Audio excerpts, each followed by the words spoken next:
Hello, everyone, and welcome. My name is Lizzie Pfeiffer, and I am the intern at the Enright Centers here in Ellettsville and Bloomington, Indiana. I am currently a senior studying community health at Indiana University in Bloomington, Indiana.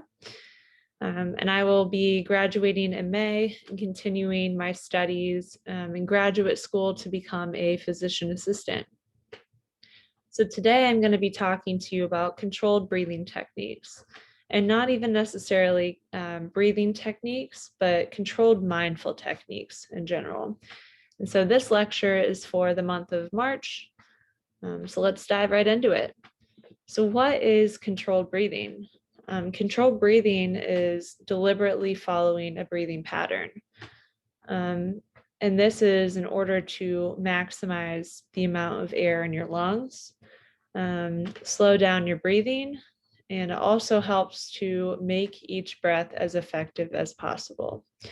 And so anyone can do controlled breathing. It doesn't matter what physical level you are at. Controlled breathing can be done in any setting, in a chair, on the floor, in bed. It can pretty much be done by anyone. And so why do we do controlled breathing? What are the benefits of maximizing the amount of air in your lungs or slowing down your breathing? So this is a list I came up with for controlled breathing benefits. I'm sure there are several others, but the first thing that came to mind for me, and is probably makes the most sense for everyone, is to alleviate stress and anxiety. And so I'm sure we've all dealt with stress and anxiety in our day-to-day lives, maybe some major life events, and even this past year with COVID, I'm sure we've all felt it to some degree. And so this is a great outlet to alleviate that stress and anxiety in a controlled setting. The second is to improve your mood. This obviously goes hand in hand with the stress and anxiety. It just helps to increase your happiness. The next thing is that deep breathing helps to boost your immune system. So I'll talk a little bit more about that later. It also helps to increase your alertness, as well as lowers your blood pressure and improves your overall oxygen levels, which I'll talk about those two in a little bit as well. So the first thing I'm going to hone in on is the stress and anxiety and how controlled breathing can help these two. And again, I'm sure that we've all dealt with this to some degree, even especially within this past year. And so when your body is stressed, your immune system's ability to fight off antigens, which are the parts of diseases that are attacking your immune system, your immune system's ability to fight these off are significantly reduced. And so your body actually has the fight or flight response, and it'll release these different hormones that'll affect different parts of your body. And so your body becomes ultimately more susceptible to infection. So the first stress hormone is corticosteroid, and that can actually suppress the effectiveness of your immune system by lowering the number of lymphocytes, which are responsible for fighting off the pathogens in your body and your immune system. The second hormone that is released in your body when you are stressed or anxious is cortisol.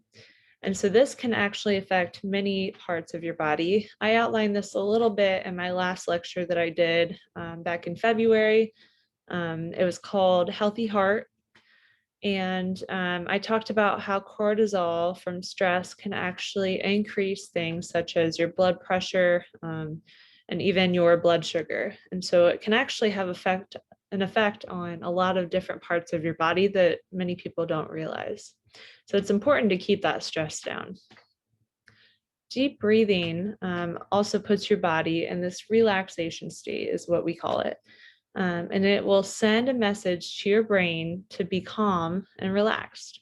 And so this will then actually be sent to the remainder of your body from the brain and will slowly begin to slow down other bodily processes. And that's really what you want to seek, this relaxation state. The next thing it does is helps to improve these health aspects that I mentioned earlier. And so the first thing that slow, deep breathing can do is actually activate your parasympathetic nervous system. And this helps to actually decrease your heart rate and dilate your blood vessels, which actually helps to reduce your overall blood pressure. And with this slower breathing, your body actually associates this with the relaxation state, and it'll cause your body to slow these other processes down, as I mentioned before. The next thing deep breathing does is it allows for air to reach the alveoli, which are these little sacs at the end of the branches that are within your lungs. And so this is actually where gas exchange takes place and makes blood more oxygenized. And this helps to increase the overall oxygen level in your blood and therefore your body. Finally, it also boosts your immune system, as I said, by reducing stress, actually. And so I talked about how when you are stressed, your immune system's ability to fight off antigens actually weakens, especially the longer you are stressed. And this causes you to be more susceptible to infections. So by working to reduce the stress by different techniques such as the slow breathing, you can help to suppress or to stop the suppression of your immune system and keep yourself healthy. So there's different types of controlled techniques. I mentioned that it's not just breathing techniques. So the first thing is meditation, which I'm sure you all have heard of at some point. And maybe many of you have tried it at this point too. Meditation really works with your breathing, slowing down your breaths and focusing your attention and not focusing on other things around you. The next thing is yoga, which I'm sure a lot of you have also heard of or tried before. It involves a little bit more physical activity, but it still incorporates that breathing, focusing on your breaths, slowing your breaths down, and helping to reach that relaxation state. And finally, I'll talk about mindful eating.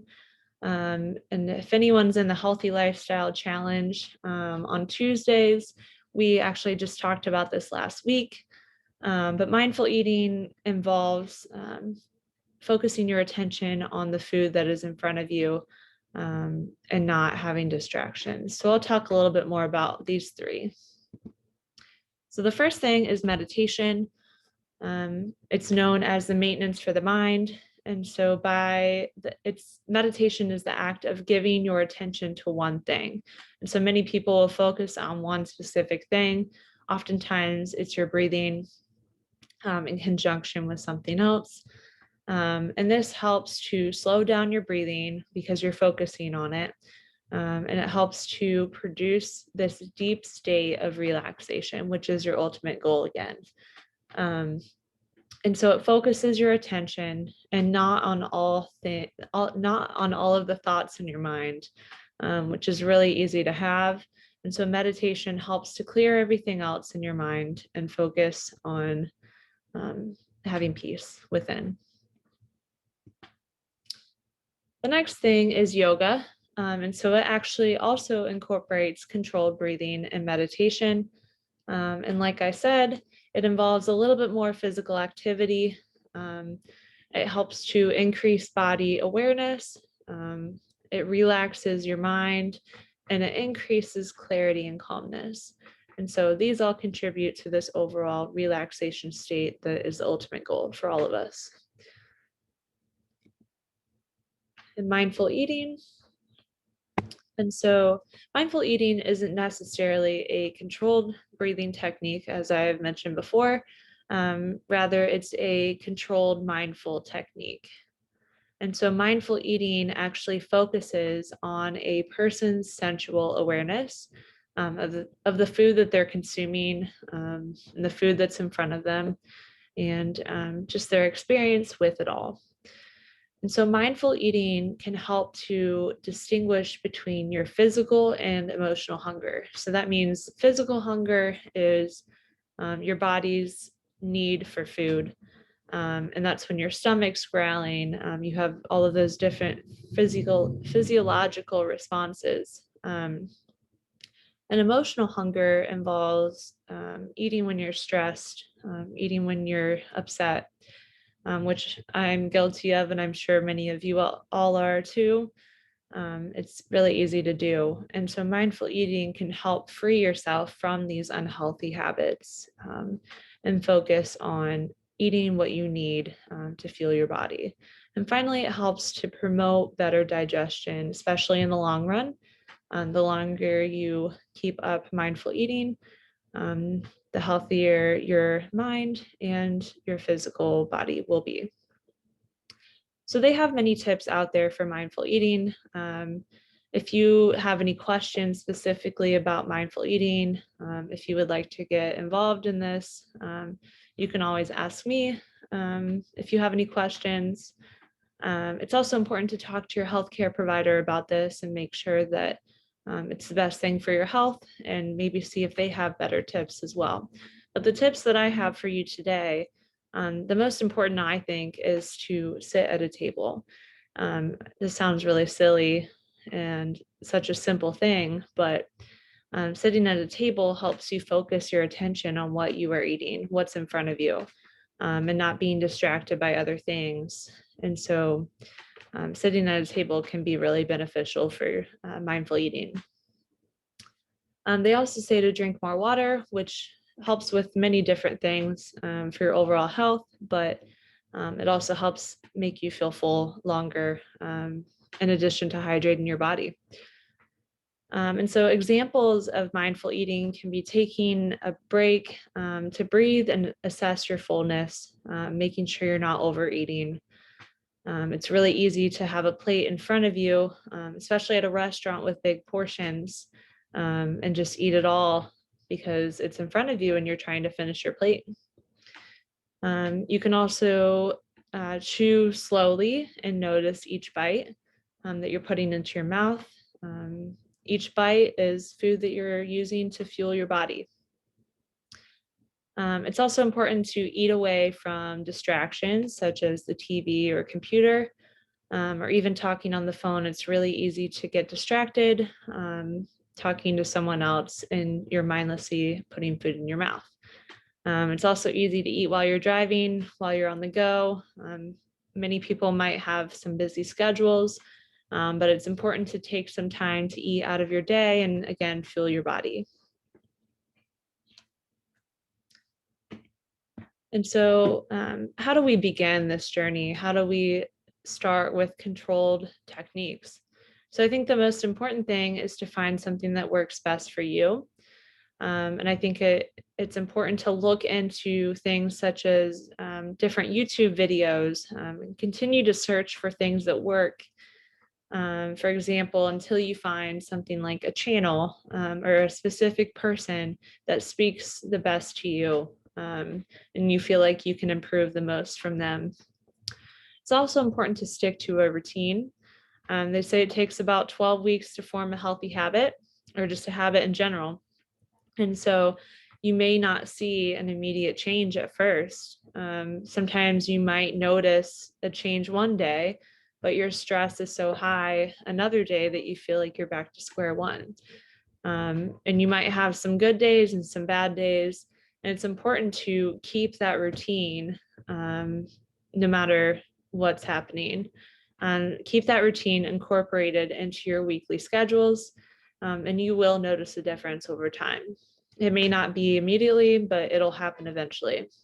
The next thing is to not only make it, but also recognize it as a priority. So it's really easy to focus on physical health. You're staring right at it in the mirror. It's what you see on other people, what they see on you first. And it's really hard to focus on your mental, emotional, and spiritual health sometimes. And it's important to recognize that it's important to maintain good mental health. And this will actually, in turn, improve your physical health overall as well. So I have a video to show you all. Let me pause my screen share here. And it'll outline some things about how to begin meditation, specifically in this video, but I'll talk about, or I think it's important to incorporate this for anything that you're interested in. Let's go back to the screen here. And so this is from a company called Headspace, and I'll talk about them a little bit more later because I think that they're great. Some days meditation will feel easy. On others, it might feel difficult. The trick is to gently stay with it each time, no matter how it feels. Look for a place in your routine where this exercise can slot in easily. Research shows it's easier to create a new habit when we do it at about the same time each day. We recommend doing it first thing in the morning, but you might need to be flexible with that. Find somewhere you won't be disturbed. Don't worry too much about background noise. I'll explain how to deal with that, but it might be easier at first if you have some peace and quiet. Make sure you're sitting comfortably before you start. Unless you're used to sitting cross-legged on the floor, I'd recommend using a chair. Sit with your legs and arms uncrossed, feet flat on the floor, and hands resting in your lap or on your legs.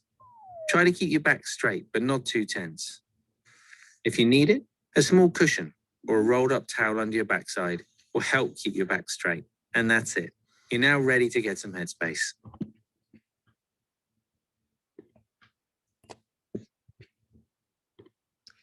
So I think that video is great for just outlining how to get started.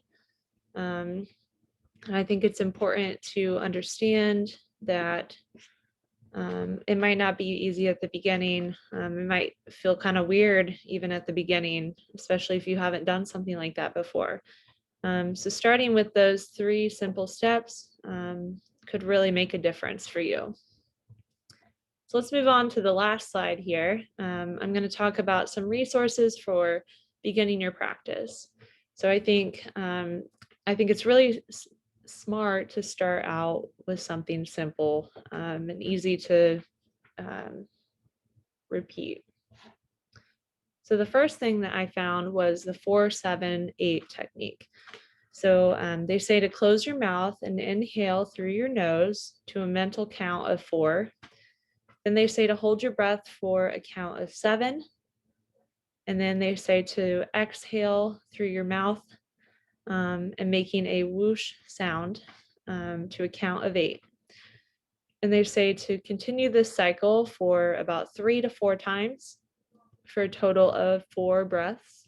And this should help to slow down your breathing and help to alleviate some stress in the moment. Now, this might not be something to do for an hour or even 30 minutes, but it's something simple to stop in the middle of your day, especially if you're stressing a lot. Another thing I would like to talk about are the End-Right Center programs that we currently have and to offer for other people, for our community members. So the End-Right Center actually has 2 yoga classes currently. There is a floor yoga class on Monday, Friday mornings at 9 a.m. There's also a chair yoga class on Tuesdays at 10 a.m. And if you're interested in any of these, you can contact the End-Right Center staff, and we'd be more than happy to help you get set up for these. They are virtual programs as of right now. So it's really easy to get set up You just need a device, and you can do yoga from the comfort of your home. And you can choose if you want to do it in a chair or on the floor. Next, I've been told that Headspace is actually a great app or YouTube channel to use. They have both. And that was actually the video that I just showed you. I think they're amazing. The co-founder actually leads these videos, and he was actually a former Buddhist monk. So I think it's great that he uses his prior experience and knowledge and helps other people out in their daily needs. And finally, I found this YouTube video or YouTube channel rather. It's called The Mindful Movement. And it was founded by a couple who wanted to share tips on how to live more mindful lives and learn how to experience growth and recognize that we can always change and grow over time.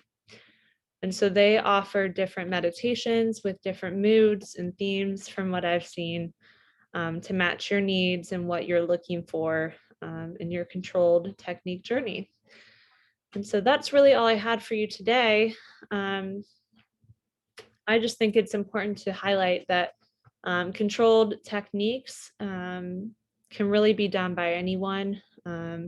You can kind of take matters into your own hands and decide how much you want to do it, how often, how much you can handle.